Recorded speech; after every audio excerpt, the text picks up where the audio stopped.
जय श्री कृष्ण मित्रों, जय पुरुषोत्तम भगवान। मित्रों, आज આપણે પુરુષોત્તમ મહિનાનો સુદ 6 એટલે કે અધ્યાય 6 વાંચીશું। ત્યાર પછી તેની પાવન કથા વાર્તા વાંચીશું। ત્યાર પહેલા જો ચેનલ ઉપર નવા હોય તો ચેનલને સબસ્ક્રાઇબ કરજો અને કમેન્ટમાં જય પુરુષોત્તમ ભગવાન લખજો। તો અધ્યાય 6 શરૂ કરીએ। શૌનકાદિક મુનિઓએ સૂત પુરાણીને પૂછ્યું, ગોલોકમાં ગયા પછી મલમાસનું શું થયું તે કથા અમને કહો। આથી સૂત પુરાણી બોલ્યા, હે મુનિ શ્રેષ્ઠો, નારાયણ ભગવાને નારદજીને આગળ આટલી કથા કહ્યા પછી આગળ જે કથા કહે છે તે જ હું તમારી સમક્ષ કહું છું, તે સાંભળો। શ્રી નારાયણ ભગવાન નારદજીને ઉદ્દેશીને બોલ્યા, ગોલોકની વચ્ચે શ્રી કૃષ્ણનું રમણીય મંદિર છે। તે મણિ અને રત્નોથી જડેલું છે।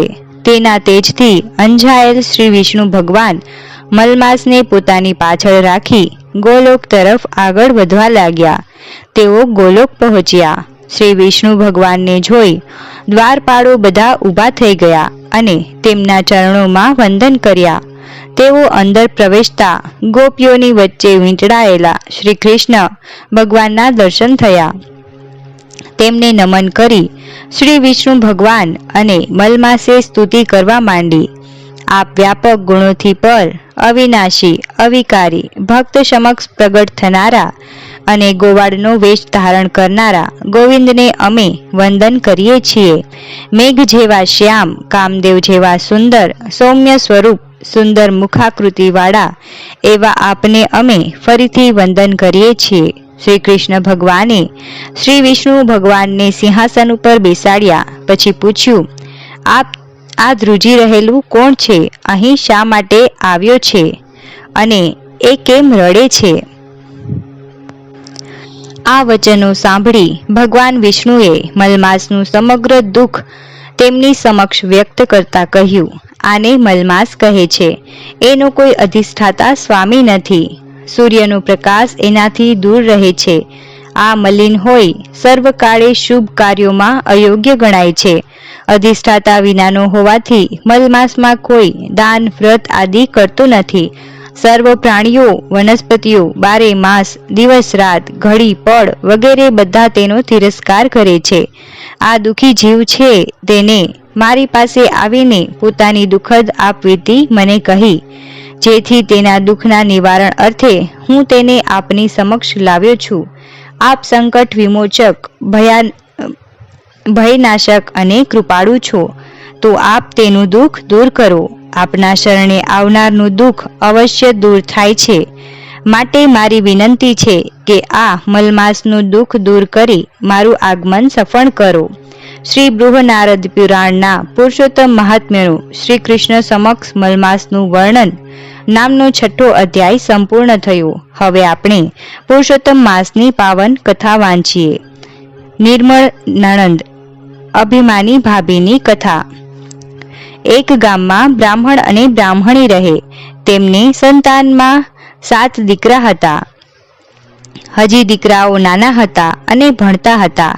બ્રાહ્મણ ગામમાં ભિક્ષાવૃત્તિ તથા કથા વાર્તા કરી આખા કુટુંબનું માંડ માંડ પૂરું કરતો હતો। કેટલીક વાર બ્રાહ્મણ અને બ્રાહ્મણીને ભૂખ્યા પેટે સૂઈ રહેવું પડતું હતું। આવી ગરીબ હાલત છતાં બ્રાહ્મણ અને બ્રાહ્મણીમાં ખાનદાની અને ધાર્મિક ભાવના પૂર્ણપણે ભરેલા હતા। બ્રાહ્મણીનો ભાઈ તે જ ગામમાં રહેતો હતો। તે પૈસે ટકે સુખી હતો, ખાનદાની હતો, પણ તેની પત્ની ઈર્ષાળુ અને અભિમાની હતી। ભાઈના ઘરમાં ભાભીનું ચલણ હતું। ભાભી કરે તે થાય, ભાઈ ભાભી કહે તેમ વર્તે। ભાભી ભાઈને કહે, તમે તમારે વેપાર કરે રાખો, ઘરમાં અને વ્યવહારમાં તમારે માથું મારવું નહીં, હું બધું સંભાળી લઈશ।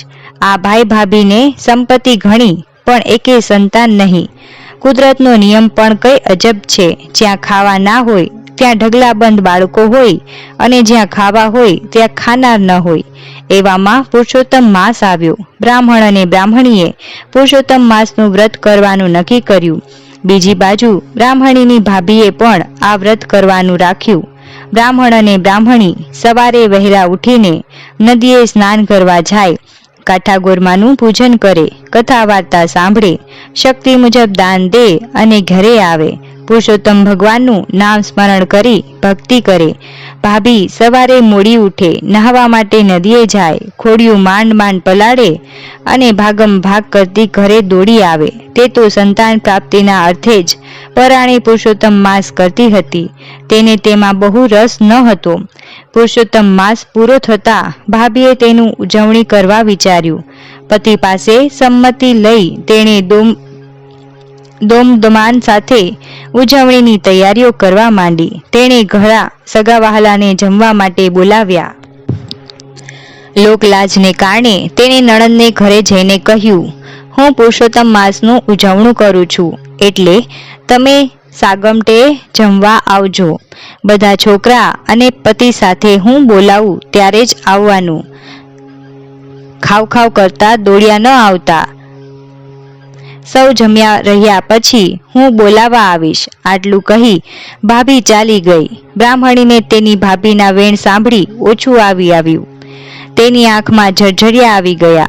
તેણે ધીમે રહી આંખ લૂછી, કેમ કે છોકરાઓ પાસે ઊભા હતા. હરખ-ઘેલા થઈ છોકરાઓ નાચવા લાગ્યા. મામાના ઘરે સાંજે જાત જાતનું જમવાનું મળશે તે આશાએ છોકરાઓએ સવારે ખાધું પણ નહીં.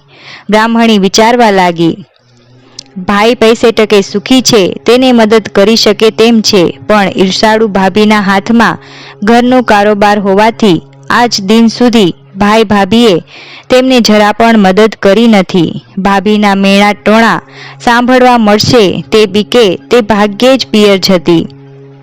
ઘણા વર્ષો થયા છતાં ભાઈ ભાભીએ તેને વાર તહેવારે એક કપડું પણ આપ્યું નથી. પછી ભાણેજડાને તે શું આપે? આવી ભાભી લોકલાજે આમંત્રણ તો આપતી ગઈ છે, પણ આશા નથી કે તે મને બોલાવવા આવશે. સાંજ પડી. સગા વહાલાઓ બધા બની ઠનીને તૈયાર થઈ જમવા માટે ગયા. બ્રાહ્મણીના બાળકો પણ માને કહે, માં, અમને બધાને તૈયાર કર અને તું અને મારા પિતા પણ તૈયાર થઈ જાઓ. આપણે બધાએ આજે મામાને ત્યાં જમવાનું છે, તેથી મોડું ના કરશો. સવારના ભૂખ્યા છોકરાઓને બ્રાહ્મણી માંડ માંડ સમજાવીને શાંત રાખતી. આપણે તો ઘરના માણસ, સૌ જમી લે પછી જઈએ તો જ શોભે. હમણાં તમારી મામી તમને બોલાવવા આવશે, પછી આપણે જઈશું. આમ કરતા દિવસ આથમી ગયો. બધા જમી જમીને પાછા વળવા લાગ્યા, પણ મામાના ત્યાંથી કોઈ તેડવા ન આવ્યું. છોકરાઓ ધમ પછાડા કરતા સૂઈ ગયા. ત્યારે બ્રાહ્મણીનો જીવ કકડવા લાગ્યો. હું કેવી અભાગણી કે મારા ભાઈને ત્યાં આખું ગામ જમ્યું, જ્યારે મારા છોકરાઓ ભૂખ્યા રહ્યા. છોકરાઓ સવારે પૂછશે તો હું તેમને શું જવાબ આપીશ? ભૂખ્યા પેટે સૂઈ ગયેલા બાળકોને સવારે કંઈક ખાવા આપવું પડશે. માટે લાવ, ભાઈના ઘરે જાઉં અને ઘરની બહાર પતરાડા પડ્યા હશે તેમાંથી કંઈક લેતી આવું. આમ વિચારીને તે ભાઈના ઘર તરફ જવા લાગી. ભાઈના ઘરે જઈને જોયું તો ઘરમાં મંગળ ગીતો ગવાય છે, આનંદ મસ્તી થાય છે, વાતોના તડાકા ચાલે છે. બ્રાહ્મણી ધીમા પગલે પતરાળાના ઢગલા પાસે ગઈ. આત્મા કકડે છે, પતરાળા લેવાનું દિલ થતું નથી, પણ ભૂખ્યા સૂતેલા છોકરાઓને પટાવવા આ બધું તેને કરવું પડે છે. તેણે સાડલાના છેડે થોડાક પતરાળામાં બાંધી લીધા અને ગુપચુપ ત્યાંથી પાછી ફરી. બ્રાહ્મણીએ ઘરે આવી પતરાળામાંથી વધ્યું ઘટ્યું લઈ લાડવા વાળ્યા. પછી બધા પતરાળાને વાળી ઘરની પાછળના ભાગમાં ફેંકી દીધા. તે રડતી કકડતી ભગવાનનું નામ લેતા લેતા સૂઈ ગઈ. બ્રાહ્મણી સવારે વહેલી ઉઠી અને ઘરની પાછળ નાખેલા પતરાળાને ભેગા કરી ઉકરડે નાખી દેવાનો વિચાર કર્યો. જ્યાં પતરાળા તરફ નજર કરી તો બધાએ પતરાળા સોનાના થઈ ગયેલા હતા. તે આ જોઈ આભી બની ગઈ. તેણે બે હાથ જોડી પુરુષોત્તમ ભગવાનને નમન કર્યા. તે તરત પતિ પાસે જઈને તેમને જગાડ્યા અને બધી વાત કરી. બ્રાહ્મણ અને બ્રાહ્મણી પુરુષોત્તમ ભગવાનની કૃપા માની આનંદિત થયા. બ્રાહ્મણ બોલ્યો, ભગવાન પુરુષોત્તમનું વ્રત આપણને ફળ્યું છે. તેમણે આપણી ગરીબી જોઈ આપણો ઉદ્ધાર કર્યો છે. ત્યારે બ્રાહ્મણી બોલી, તમે આમ લાલચમાં ન પડો. આ પતરાળા આપણા નથી, મારા ભાઈના છે. જે વસ્તુ જેની હોય તેને પાછી સોંપી દેવી જોઈએ, તેમાં જ પ્રભુ રાજી રહે છે.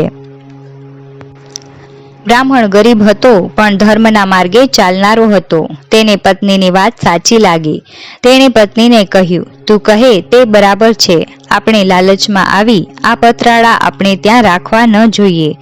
તું આ સોનાના પતરાળા તારા ભાઈને ત્યાં આપી આવ. અગર તારા ભાઈને અહીં બોલાવી લાવી તેમને સુપરત કર.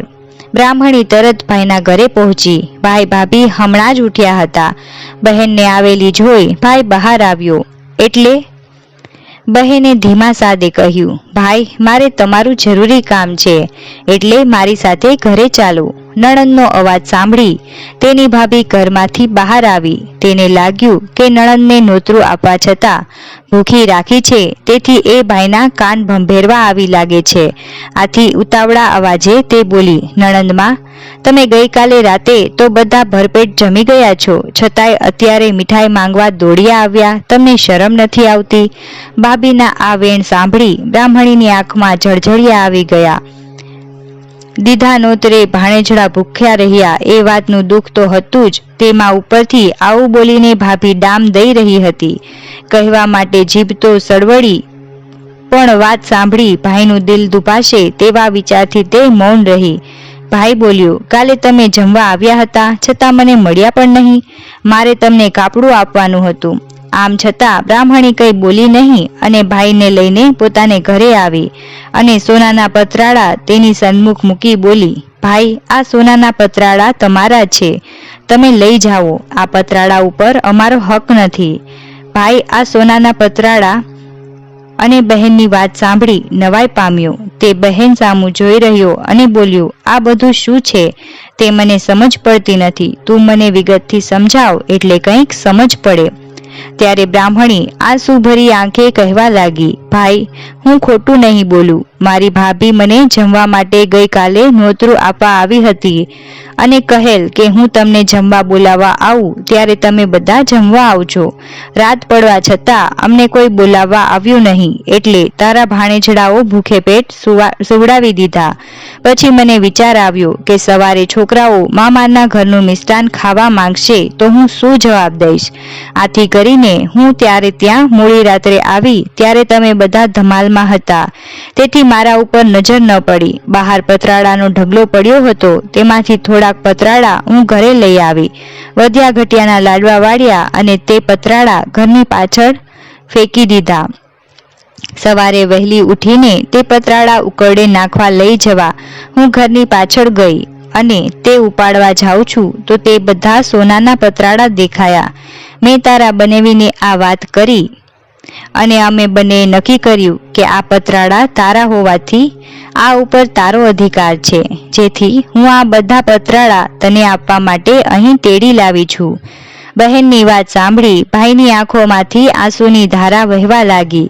એ હતા દુઃખના આંસુ. ગામ તેને ત્યાં જમી ગયું અને વાહ વાહ બોલાવી ગયું. જ્યારે તેની બહેન બનેવી અને ભાણેજડા ભૂખ્યા પેટે સૂઈ રહ્યા, તેને પોતાની પત્ની ઉપર ઘણો તિરસ્કાર છૂટ્યો. બીજા હતા હરસના આંસુ. આટલું બધું વીતવા છતાં બહેન ભાઈને જણાવતી નથી અને સોનાના પતરાળા તેને આપવા તૈયાર થઈ છે. આ હતી ગરીબ બહેનની દિલાવરી અને ખાનદાની. ભાઈને રડતો જોઈ બહેને તેને આશ્વાસન આપતી શાંત પાડ્યો. ભાઈ તરત સમજી ગયો કે આ ગરીબ બહેનના વ્રતનો પ્રભાવ છે. પુરુષોત્તમ ભગવાને તેના ઉપર કૃપા કરી છે. જ્યારે ભગવાને તેને આપ્યું છે તેના ઉપર મારો હક ન ગણાય. જો હું આ લઉં તો પાપમાં પડું. છેવટે બહેનને ઉદ્દેશીને ભાઈએ કહ્યું, બહેન આ પતરાળા ઉપર મારો અધિકાર નથી. આ તો તને પુરુષોત્તમ ભગવાને વ્રતના ફળ રૂપે આપ્યા છે. આ ધનમાંથી તું પુણ્યદાન કર. આ તારું છે અને તું ભોગવ. આમ કહી ભાઈ પોતાના ઘરે ચાલ્યો ગયો. બ્રાહ્મણ અને બ્રાહ્મણીએ આમાંનું થોડું સોનું વેચી રોકડ નાણું એકઠું કર્યું. ઘરને ઠીકઠાક કર્યું. બ્રાહ્મણ અને બ્રાહ્મણી અને બાળકોના નવા કપડાં તૈયાર કર્યા. પછી જમણવાર ગોઠવ્યો. બ્રાહ્મણ અને બ્રાહ્મણી જાતે જઈને ઘેરે ઘેરે નોતરા દઈ આવ્યા. આ વાત ઉડતી ઉડતી ભાભીને કાને આવી. તેનું મન નારાજ થયું. તેણે તેના પતિને પૂછ્યું, મેં સાંભળ્યું છે કે તમારી બહેન જમણ કરે છે, તેણે આખા ગામને નોતરા આપ્યા છે, તે ખરી વાત છે? હા, વાત ખરી છે. પુરુષોત્તમ ભગવાને તેના ઉપર કૃપા કરી છે. તે હવે ગરીબ નથી રહી. આપણા કરતાંય તે વધુ ધનવાન થઈ ગઈ છે. આખા ગામને તે જમાડવાની છે. આપણા ઘરે પણ નોતરું આપવા આવશે. થોડી વાર થઈ કે બ્રાહ્મણ અને બ્રાહ્મણી બંને તેમને ઘરે નોતરું દેવા આવ્યા. તેમને આવતા નોતરું દીધું અને ચોક્કસ આવવા કહ્યું. નણંદના નોતરાથી ભાભીના પેટમાં તેલ રેડાયું, પણ કરે શું? તેણે સમય પારખી નણંદ અને નણંદોઈને આવકાર આપી સારું મનાવ્યું. સાંજે જમણવાર થયો. સૌ જમવા આવ્યા. 32 પકવાન અને 33 શાક પીરસાયા. પુરુષોત્તમ ભગવાને રસોઈમાં એવો તે સ્વાદ મૂક્યો કે સૌ કોઈ આંગળા ચાટતા લાગી ગયા. બધા રસોઈના ભારોભાર વખાણ કરવા લાગ્યા. છેલ્લે ભાઈ અને ભાભી અને પોતાના પતિ સાથે બ્રાહ્મણી જમવા બેઠી. સૌથી મોટો ભાણિયો લાડુ લઈને પીરસવા નીકળ્યો. તેણે બધાને ઘીથી લચપચતા લાડુ મૂક્યા અને મામીની થાળીમાં સોનાનો લાડુ મૂક્યો. સોનાનો લાડુ જોઈ મામી બોલી, ભાણેજડા, આ વળી તે મને શું પીરસ્યું? સોનાનો લાડુ ખવાતો હશે? તોય ખરો છે. ત્યારે ભાણેજ ઠાવકું મોં રાખી બોલ્યો, મામી, અમે રહ્યા ગરીબ, તમે શોભો તેવું પીરસ્યું છે, માટે પ્રેમથી જમો. તમારા ઘર અમે જમવા આવવા ત્યારે તમારા ઘરે અમે જમવા આવ્યા ત્યારે તમે અમારી ઘણી સરભરા કરી હતી. એવી સરભરા અમારાથી નહીં થઈ શકે. આ તો ફૂલ નહીં, તે ફૂલની પાંખડી. ભાણેજનો ટોણો મામી તરત સમજી ગઈ. તે તો ભોઠપનો પાર ન રહ્યો. તેની આંખો ઉઘડી ગઈ. તેથી આંખમાંથી અનાયાસે આંસુ સરી પડ્યા. તેને ઘણો પસ્તાવો થયો.